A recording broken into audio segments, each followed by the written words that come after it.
শেষ পর্যন্ত তামিমের সাথে সাব্বিরের কি হয়েছিল অবশেষে জানা গেল। তামিম বলেছিল বেশি লাগতে আইসো না সাব্বির, মাঠে হঠাৎ কেন মেজাজ হারালেন তামিম ইকবাল।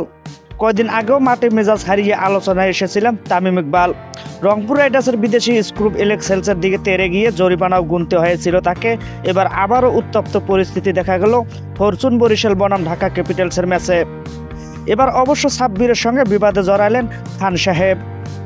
ঘটনাটি ঘটেছে ম্যাচের দ্বিতীয় ইনিংসের নবম ওভারে। ঢাকার 140 রানের টার্গেটে ব্যাট করছিল ফরচুন বরিশাল। ক্রিজে তখন অপরাজিত দুই ব্যাটার তামিম ইকবাল ও ডেভিড মালান।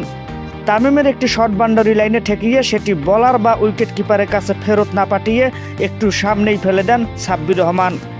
হয়তো ব্যাটসম্যান যেন বিভ্রান্ত হয়ে আবার রান নেওয়ার জন্য যান এবং সেই সুযোগে তাকে আউট করতে পারে, এমন কোনো উদ্দেশ্য থেকেও কাজটি করে থাকতে পারেন সাব্বির। ক্রিকেটের পরিভাষায় এটাকে ফেক ফিল্ডিং বলে। যদিও বিষয়টা ভালোভাবে নেননি তামিম ইকবাল, উত্তেজিত হয়ে পড়েন সাব্বিরের সাথে। ক্রিজে দাঁড়িয়ে সাব্বিরকে কিছু একটা বলতে দেখা যায় তামিমকে। ম্যাচের ভিডিও ফুটেজে যা দেখা যায় এ সময় তামিমকে বলতে শোনা গেছে বেশি লাগতে যেও না সাব্বির, বেশি লাগতে যেও না। আরও কিছু বলেছিলেন যা স্পষ্ট শোনা যায়নি বলেই যাচাই করা যায়নি। ঘটনার পর সাব্বির তামিমের দিকে এগিয়ে আসতে থাকলে পরিস্থিতি সামাল দেন ঢাকার অধিনায়ক থিসারা পেরেরা। সাব্বিরকে থামিয়ে দিতে পরিস্থিতি শান্ত করার চেষ্টা চালান। এ সময় ফিল্ড আম্পায়ারও তাদের শান্ত রাখার ভূমিকা পালন করেন।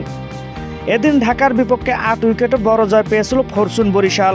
48 বলে 61 রানের ইনিংস খেলে ম্যাচ সেরা হয়েছিলেন তামিম ইকবাল। যদিও পুরস্কার বিতরণীতে তাকে দেখা যায়নি, তার বদলে আসেন ফরচুন বরিশালের ব্যাটার নাজমুল হোসেন শান্ত।